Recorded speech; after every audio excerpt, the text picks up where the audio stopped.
Мен депутат сауалым Қазақстан Республикасының премьер-министрінің орынбасары Роман Васильевскийге арналады.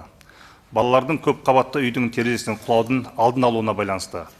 Қазақстан Республикасының ұлттық статистика бюросының мәліметтері бойынша, соңғы 5 жылда Қазақстанда балалардың көп қабатты тұрғын үйлердің құлауынан 140-тан астам бала қайтыс болған. Тек осы жылдың 1-тоқсанында ғана 9 жағдай тіркеліп, біреуі өкінішке орай өліммен аяқталған.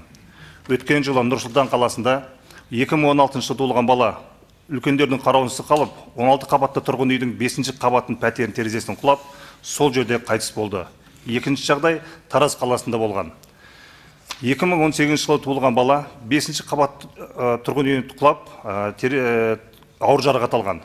Көптеген елдердің заңнамасында балалар орналастырылатын ғимараттың терезесінде шектеулер қойылу міндеті бекітілген. Оларға аурухана, мектеп және балабақшалар жатады. Басқа елдерде де терезе өндіріс кезінде де міндетті шектеулерді орнату қарастырылған. Бізде құрылыс және тұрғын үй коммуналдық шаруашылық істер комитетінің төрағасының бұйрығымен тұрғын үйлердің терезелерін балалардың құлап кетпеу үшін қауіпсіздік құлыптарын орнату бойынша міндетті талаптар енгізілген. Бірақ бұл 2018 жылдан бастап пайдалануға берілген. Жаңа ғимараттарға ғана қатысты. Бұл ретте бұрын салынған ғимараттардың осы стандарттарды талаптары сәйкес келмейді. Дегенмен балалар біздің болашағымыз, еліміз болашақ үшін көптеген жағдайлар жасауда. Көптеген балаларымыз құлап, 140-тан астам бала көз жұмып, қалғандары түрлі жарақаттар алып мүгедек болуда.